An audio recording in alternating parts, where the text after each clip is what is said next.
Hi, this is Shannon with Formerly Obedient, and this is just my voice.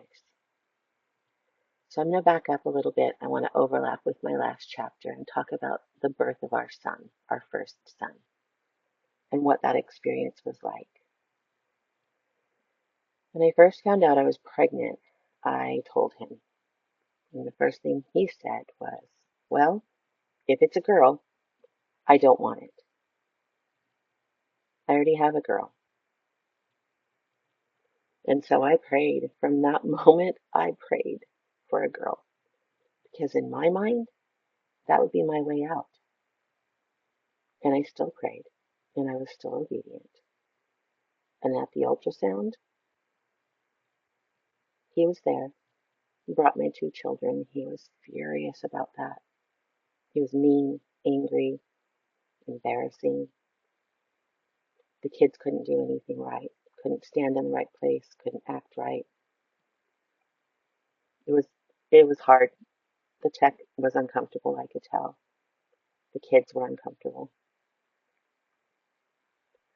So when the tech said, "It's a boy," I fought the tears. I feel guilty for that moment, guilty for wanting something else, guilty for praying for an escape. But I still prayed, and I was still obedient. The morning of his birth, I woke up in labor. Our first son was coming, and the man I loved, the man who should have been beside me, had already left. He was going to get breakfast.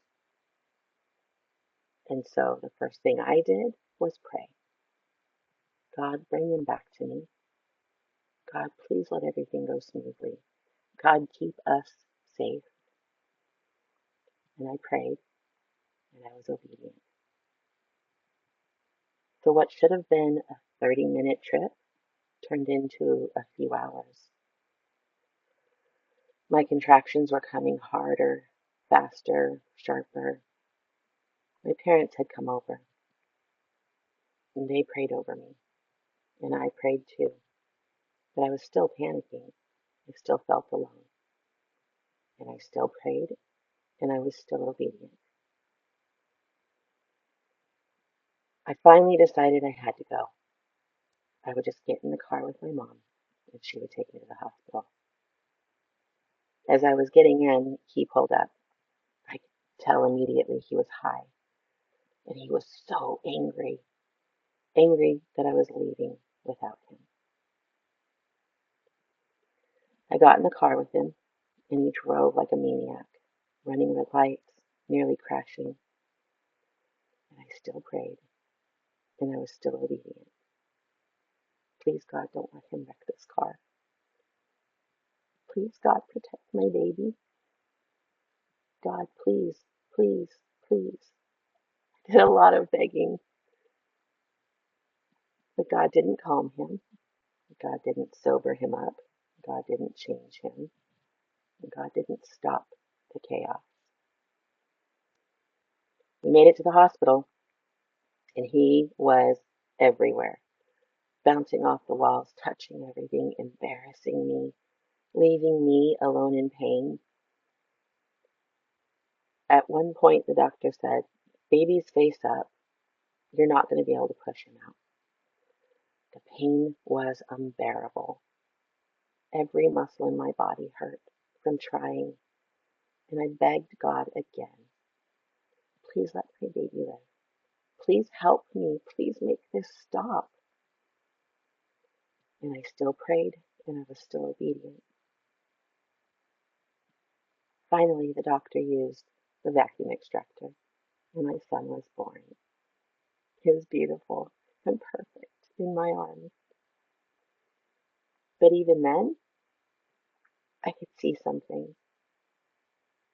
The drugs were in him, and they weren't from me, but from being inside me while his father was using. My prayers, my begging God, had not protected him from that. And then his father left, just walked out. Oh, he came back the next morning, complaining about how tired he was because he had to take care of my 2 children. So he climbed in bed with me. He ate my breakfast, refused to rub my aching body when I asked, and he fell asleep. Later that day, my doctor brought me a rose. Congratulations. He also gave me a tiny shoe with our son's name and birth date on it. It was a very sweet, tender moment. But my boyfriend twisted it. He got jealous, mean, angry. Then he left again. When it was time to go home, he came back long enough to bring my 2 children to the hospital. They were so excited to see their baby brother. But instead of letting them love on him and just be kids, he criticized everything. Don't touch that. Sit still. Be quiet. He was always high, always mean, always angry. And I still prayed, and I was still obedient. I was then released from the hospital. He took me home, but my mom was the one that took care of me. Because I couldn't leave my newborn with him, he wasn't safe. And all while I'm healing, still bleeding, still broken, breastfeeding, taking care of my other 2 children, he pushed for sex. When I couldn't, he demanded other forms of sex. I was in so much pain. I was exhausted, and I was still obedient. But the prayers never changed him. Not then, not really ever. What I didn't know in that moment was that I would marry him, and I would get pregnant again, and our second son would carry the weight of rejection and grow up bent beneath the sting of his father's cruelty. That's going to be next chapter. Here in this chapter, I need you to understand this. I prayed until my throat was raw. I prayed on my face. I fasted. I read scripture. I obeyed until there was nothing left of me. Yes, God let me walk out of that hospital with a baby in my arms.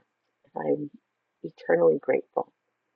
But I also had a broken body, a shattered heart, and trauma that would shape us all. That's not protection. That's not love. That's not a God I could keep serving. So if you're listening to this right now and it feels like part of your story, or if something in you is aching just to hear mine, I want you to know this. You are also worth saving. You are not disposable. And our stories are not over. Please keep listening because this is still just the beginning of my story. Thank you.